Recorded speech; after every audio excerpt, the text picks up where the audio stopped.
صلوات پڑھیے پر محمد و آل محمد۔ اللہم صلی علی محمد و آل محمد۔ دیکھیے ایک جملہ ہے، اس کی اگر تحریر میں آپ تک پہنچا سکا تو اگلی بات مجھے پہنچانے کی میں مشکل نہیں ہوگی۔ دیکھیے عرف میں ایک بات معروف ہے، جب انسان پیدا ہوتا ہے تو ہر انسان کو ایک نام دیا جاتا ہے۔ آپ نعرہ لگا کے تھک گئے، تھوڑا سا آپ سستا لیں اور میں ایک دو منزلیں طے کر کے آپ کو اس منزل پہ لے آؤں گا۔ بسم اللہ۔ انسان جب پیدا ہوتا ہے شادی، اس کو ایک نام دیا جاتا ہے، وہ نام اس انسان کی پہچان اور تشخص ہوتا ہے۔ ایسے ہیں نا؟ نام اسم مسمى کا تشخص اور اس کے لیے پہچان ہوتا ہے۔ بعد میں وقت گزرنے کے ساتھ ساتھ اس انسان کے ساتھ کنیت بھی لگ جاتی ہے اور لقب بھی لگ جاتا ہے۔ کنیت مثال دوں، ابو جہل، ابو سفیان، ابو ذر غفاری، ابو ہریرہ، ابو طالب۔ اب میں مقایسہ نہیں کر رہا، ویسے مثالیں ذہن میں آ گئی ہیں۔ یہ ساری مثالیں کس چیز کی ہیں؟ کنیت کی ہیں۔ بعض اوقات انسان کی کنیت اس کی ذات پہ اتنا اثر انداز ہوتی ہے کہ کنیت انسان کے اسم کو مخفی کر دیتی ہے۔ آپ انصاف سے بتا دیجئے، مسلمانوں میں سے کتنے فیصد مسلمان ہیں جن کو پتہ ہو ابو سفیان کا اصل نام کیا ہے؟ کسی کو پتہ نہیں ہے، بہت کم لوگ ہیں۔ ابو جہل کا اصل نام کیا ہے؟ جناب ابو طالب کا اصل نام کیا ہے؟ ابو ہریرہ کا اصل نام کیا ہے؟ ابو ذر غفاری کا اصل نام کیا ہے؟ چند فیصد افراد ہیں جن کو پتہ ہوگا کہ ان کا اصل نام یہ ہے، ان کا اصل نام یہ ہے، ان کا اصل نام یہ ہے۔ تو کہنا یہ چاہتا ہوں کہ کنیت بعض اوقات اتنا غالب آ جاتی ہے کہ مسمى کی شخصیت کو، ان کے تشخص کو مخفی کر دیتی ہے۔ اور یہی کیفیت القاب کی بھی ہے۔ جب لقب لگتے ہیں تو لقب بھی یہی کام کرتے ہیں۔ اب دیکھیے ہم یہاں پڑھ رہے ہیں، سادات موجود ہیں، مشائخ موجود ہیں۔ ہر شخص جب آیا تھا حوزے میں تو اس کا نام منور حسین تھا، آصف رضا تھا، لیکن یہاں کچھ وقت گزارنے کے ساتھ الشیخ آصف رضا صاحب ہو گئے، پھر الشیخ آصف رضا نجفی ہو گئے۔ ایک الشیخ لگ گیا اور ایک النجفی لگ گیا، یہ دو لقب لگ گئے۔ پہلے آصف رضا صاحب تھے۔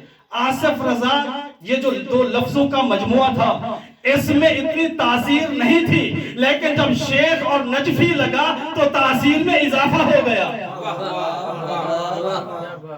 ایک خطیب ہے، خطاب کرتا ہے، جوں جوں اس کا نام بلند ہوتا ہے، جوں جوں اس کی شہرت میں اضافہ ہوتا جاتا ہے، اس کے القاب بھی بڑھتے جاتے ہیں۔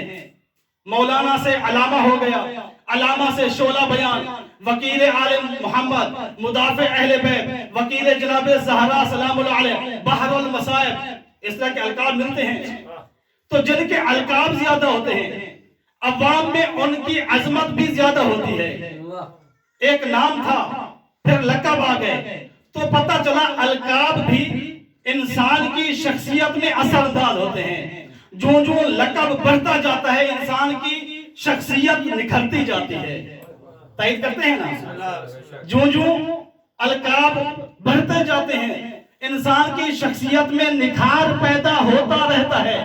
یہ عرفی بات ہے۔ کیا یہ عرفی بات اہل بیت کے حق میں بھی اسی معنی میں ثابت ہوگی؟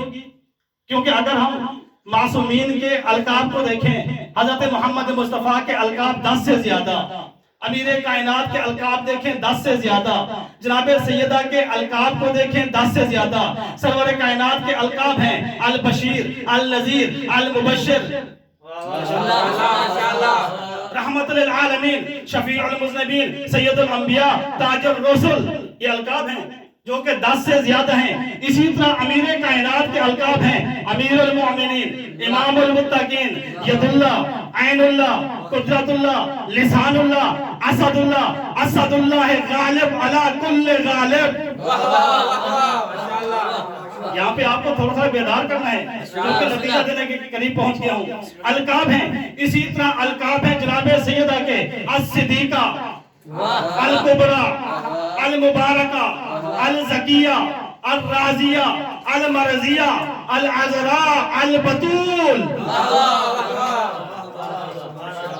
جب ہم نے عرف میں دیکھا یہ القاب جس کے لقب ہوتا ہے اس کی شخصیت میں نکھار پیدا کرتا ہے، کیا یہ بات معصومین کے حق میں بھی ثابت ہوتی ہے کہ نہیں ہوتی؟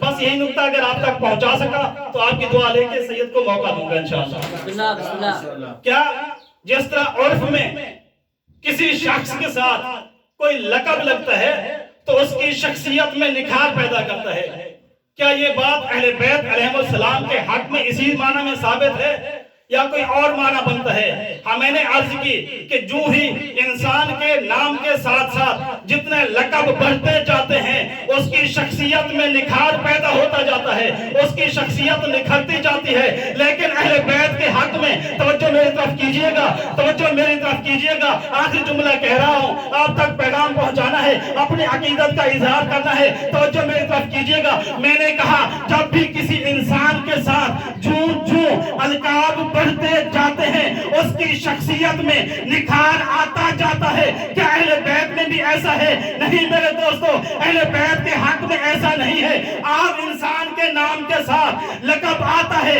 اس کی شخصیت نکھرتی ہے، دوسرا لقب آتا ہے اور شخصیت میں نکھار پیدا ہوتا ہے۔ لیکن اہل بیت ایسی ہستیاں ہیں، ایسی عظمات ہیں، جو لقب ان کے نام کے ساتھ آتا ہے ان کی عظمات میں نکھار نہیں آتا، بلکہ جو لقب ان کی چوکھٹ پہ اپنی پیشانی کو جھکاتا ہے خود لقب کو عظمت ملتی رہتی۔